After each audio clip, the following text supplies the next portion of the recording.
हमारे दैनिक जीवन में हमारी आंखें खुलते ही सुबह से लेकर रात तक, जब तक हम बिस्तर पर ना जाए या फिर बिस्तर पर जाने के बाद भी जो कुछ भी हमारे पास है उन सब की हम गिनती करते हैं, उनका नाप लेते हैं, उनका माप लेते हैं। चाहे वो धन के विषय में हो, आहार के विषय में हो, चाहे वो हमने कुछ पाया हो या फिर हमने किसी को कुछ दिया हो, चाहे हम कुछ बनाना चाहते हैं, चाहे हम कुछ गिराना चाहते हैं, कुछ घटाना चाहते हैं, हर एक चीज की हम माप लेते हैं, हर एक चीज की नाप लेते हैं, हर एक वस्तु की, हर एक चीज की हम गिनती करते हैं।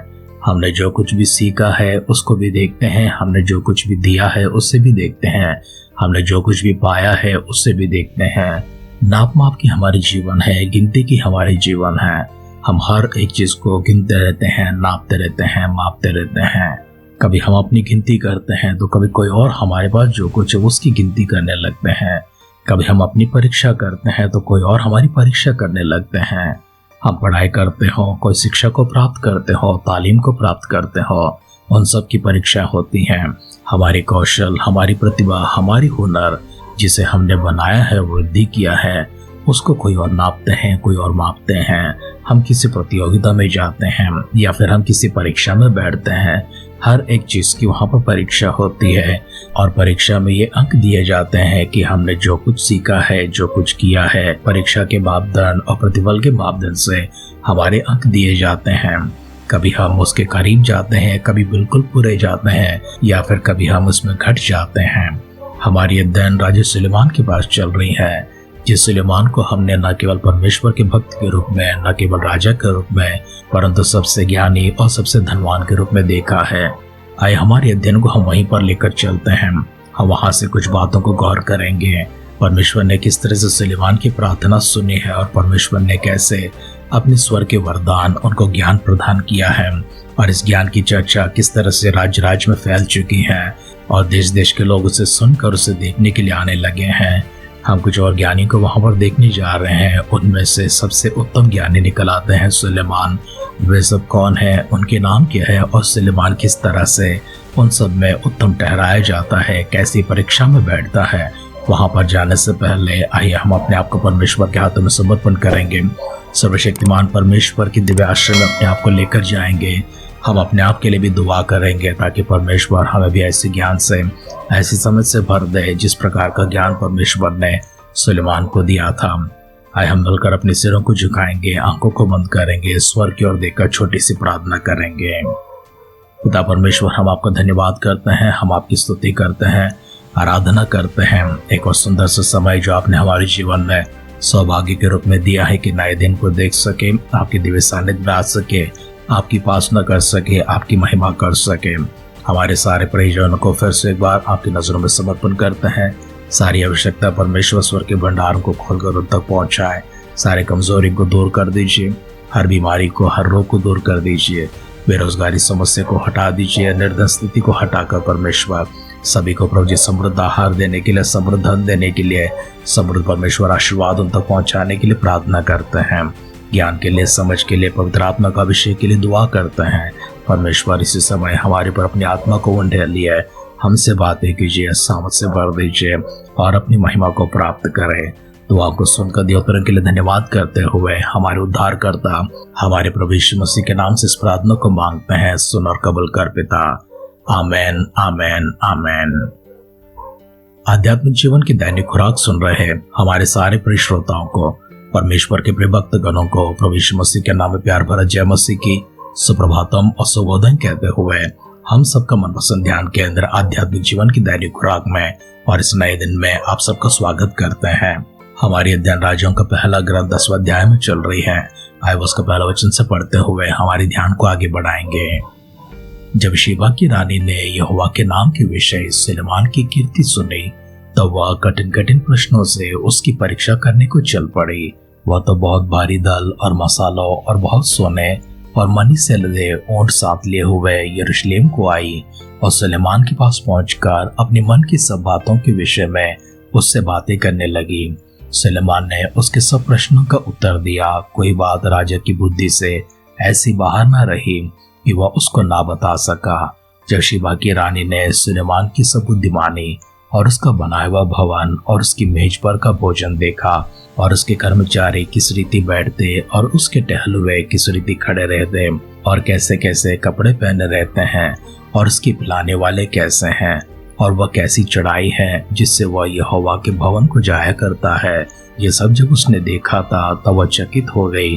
तब उसने राजा से कहा, तेरे कामों और बुद्धिमानी की जो कीर्ति मैंने अपने देश में सुनी थी वो सच ही है, परंतु जब तक मैंने आप ही आकर अपनी आंखों से यह ना देखा तब तक मैंने उन बातों की प्रतीति ना की, परंतु इसका आधा भी मुझे ना बताया गया था। तेरी बुद्धिमानी और कल्याण उस कीर्ति से भी बढ़कर है जो मैंने सुनी थी।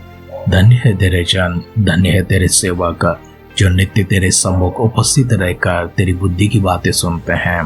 धन्य है तेरा परमेश्वर यहोवा जो तुझसे ऐसा प्रसन्न हुआ कि तुझे इस्राएल की राजगद्दी पर विराजमान किया।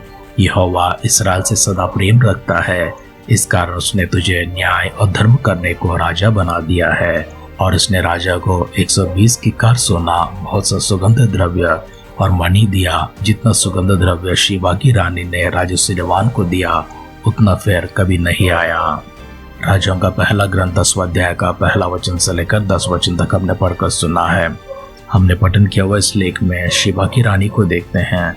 शीबा की रानी सुलेमान के बारे में सुन चुकी है, उसकी कीर्ति को देखने के लिए और परमेश्वर ने कैसा ज्ञान का वरदान उसे दिया है उसके बारे में उसने अपने देश में बहुत सी चर्चा सुनी है, लेकिन उनमें से किसी भी बात को उसने विश्वास नहीं किया था क्योंकि शीबा की रानी स्वयं अपने आप को ज्ञानी से ही समझती है।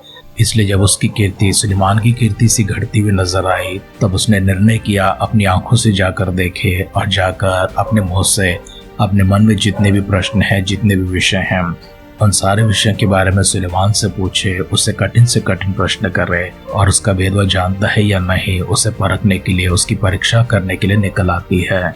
शीबा की रानी यहाँ पर परीक्षा करने निकल आने से पहले परमेश्वर ने किस प्रकार से सुलेमान को अन्य और भी ज्ञानियों से बढ़कर, बुद्धिमानों से बढ़कर बनाया है उसकी चर्चा हम 4 अध्याय में जाकर देखते हैं।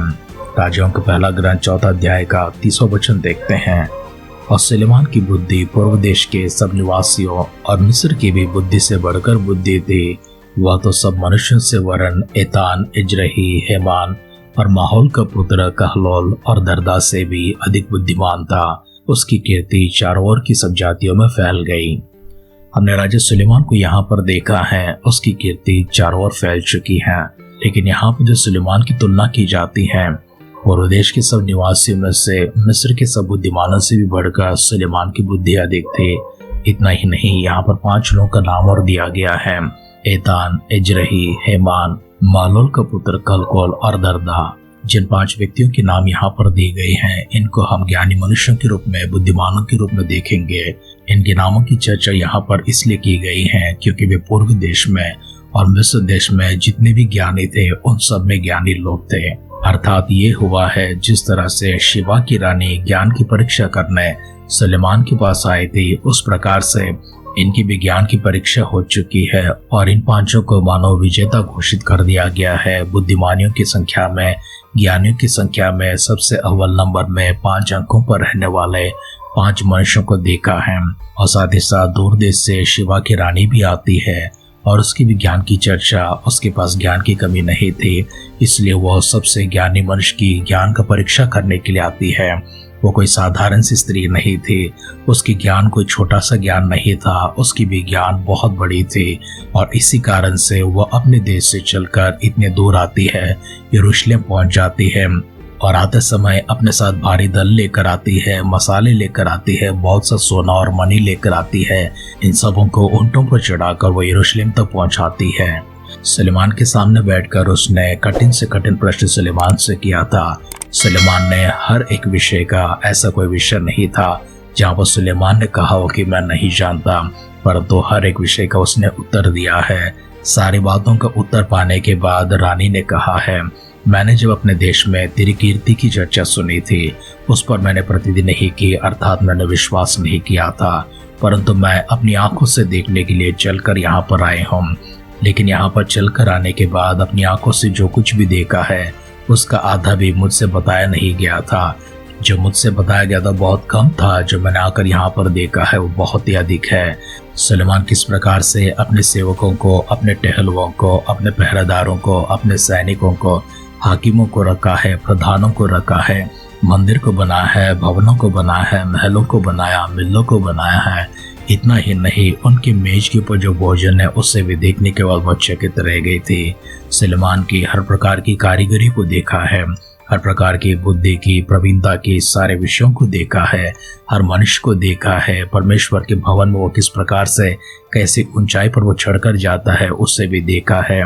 कितनी खासियत के साथ और कितनी खूबी के साथ सुलेमान ने इन सब चीज़ों को बनाया है और इन सब चीज़ों को अपने जीवन में अमल कर रहे हैं। उन सब को देखने के बाद वो धन्य कहती है, धन्य सुलेमान को कहती है, धन्य उसकी प्रजा को कहती है, धन्य परमेश्वर को कहती है, उसकी प्रजा के बारे में, उसके सेवकों के बारे में कहती है, धन्य है तेरे लोग, तेरे सेवक जो हमेशा तेरे सामने होकर तेरे ज्ञान की, तेरी बुद्धि की बातों को सुना करते हैं। सुलेमान की बुद्धि को देखकर, ज्ञान को देखकर, उसकी बातों को सुनकर वो चकित की चकित रह गई है। और उसने सुलेमान को 120 की कार सोना, बहुत सा सुगंध द्रव्य और मणि दिया है। जितना सुगंध द्रव्य शेबा की रानी ने राजा सुलेमान को दिया था, उतना फिर कभी नहीं आया। ये सब बातें कहने के बाद वो अपने देश को चली जाती है। वचन सुन रहे प्रियजनों, हम आज के अध्ययन में इस प्रकार से देखते हैं, ज्ञान और बुद्धि तो हर किसी व्यक्ति के पास है, लेकिन परमेश्वर की ओर से जो ज्ञान मिलती है, परमेश्वर की ओर से जो विवेक और बुद्धि मिलती है, वो किसी के साथ में तुलना नहीं की जा सकती है, क्योंकि परमेश्वर का देन बिल्कुल अलग है। और परमेश्वर के स्वर्ग से, उस स्रोत से निकलाने वाले जो कोई भी चीज क्यों ना हो, सहज रूप से इस संसार में मिलने वाली हर एक चीज से भिन्न होती है। उसकी नाप, उसकी माप और उसकी तुलना किसी चीज के बराबर नहीं हो सकती है। तो हम भी जाकर परमेश्वर से सुलेमान की तरह उस समझ के लिए प्रार्थना करेंगे, उस बुद्धि के लिए प्रार्थना करेंगे, उस ज्ञान के लिए प्रार्थना करेंगे। हम ज्ञान के लिए जितना भी प्रार्थना क्यों ना करें, वो कम पड़ जाता है। परमेश्वर के सानिध्य में जाकर सिरों को झुकाएंगे, आंखों को बंद करेंगे, छोटी सी प्रार्थना करेंगे। सर्वशक्तिमान पिता परमेश्वर, इन शब्दों के लिए एक और बार आपको धन्यवाद करते हैं। आपके स्वर्ग की ओर से प्रभु आने वाले हर एक चीज परमेश्वर उत्तम से उत्तम होती है। ऐसी उत्तम चीजों के विषय में हम भी आपके सानिध्य में प्रार्थना कर रहे हैं। दुआ करते प्रभु जी, ज्ञान के लिए, विवेक के लिए, समझ और बुद्धि के लिए, जैसे सुलेमान को प्रदान किया है प्रभु। आज सच्चे मन के साथ में, खुले मन के साथ प्रभु जी, पूर्ण मन के साथ आपके सानिध्य में आते हैं। हम सबको प्रभु जी प्रदान करें परमेश्वर, ताकि संसार में हम जीते समय प्रभु जी आपकी महिमा योग्य प्रभु एक जीवन को जी सके, और प्रभु जी संसार से बिल्कुल अलग होकर, भिन्न होकर जी सके। संसार की कोई मलिनता, कोई पाप, कोई दोष प्रभु, कोई प्रकार की अपराध हमको ना छुए। इसलिए प्रभु जी पवित्र आत्मा का अभिषेक से, उस समझ से, उस ज्ञान से हमें बढ़ने के लिए प्रार्थना करते हैं। प्रभु यीशु मसीह के बादलों के आगमन का विलंब होगी, इस प्रार्थना को उत्तर पाते हुए कल सुबह फिर से एक बार मिलने के लिए प्रभु जी सौभाग्य प्रदान करें। अगर ऐसा ना तो प्रभु यीशु मसीह के बादलों के आगमन में हम सबको शामिल करने के लिए दुआ करते हैं। प्रार्थना को सुनकर परमेश्वर देवतों के लिए धन्यवाद करते हुए हमारे उद्धारकर्ता, हमारे प्रभु यीशु मसीह के नाम से इस प्रार्थना को मांगते हैं। सुन और कबूल कर पिता। आमेन, आमेन, आमेन। धरती के ऊपर से हमने जो प्रार्थना भेजी है वो स्वर्ग में पहुंच चुकी है, और स्वर्ग से उत्तर लेकर वो हमारे पास शीघ्र ही आने वाली है। इसे स्वीकार करने के लिए हमें विश्वास की जरूरत है, और इसे स्वीकार करने के बाद हमें अपने जीवन में अमल करना आवश्यक है। जो वरदान आपने परमेश्वर से मांगी है वो आपके ऊपर तुरंत उतर आ रही है। विश्वास के साथ इसे ग्रहण कीजिए, स्वीकार कीजिए, और इसे अपने जीवन में अमल करते हुए परमेश्वर के लिए भावता हुआ एक मनभाव जीवन आप जीते रहे।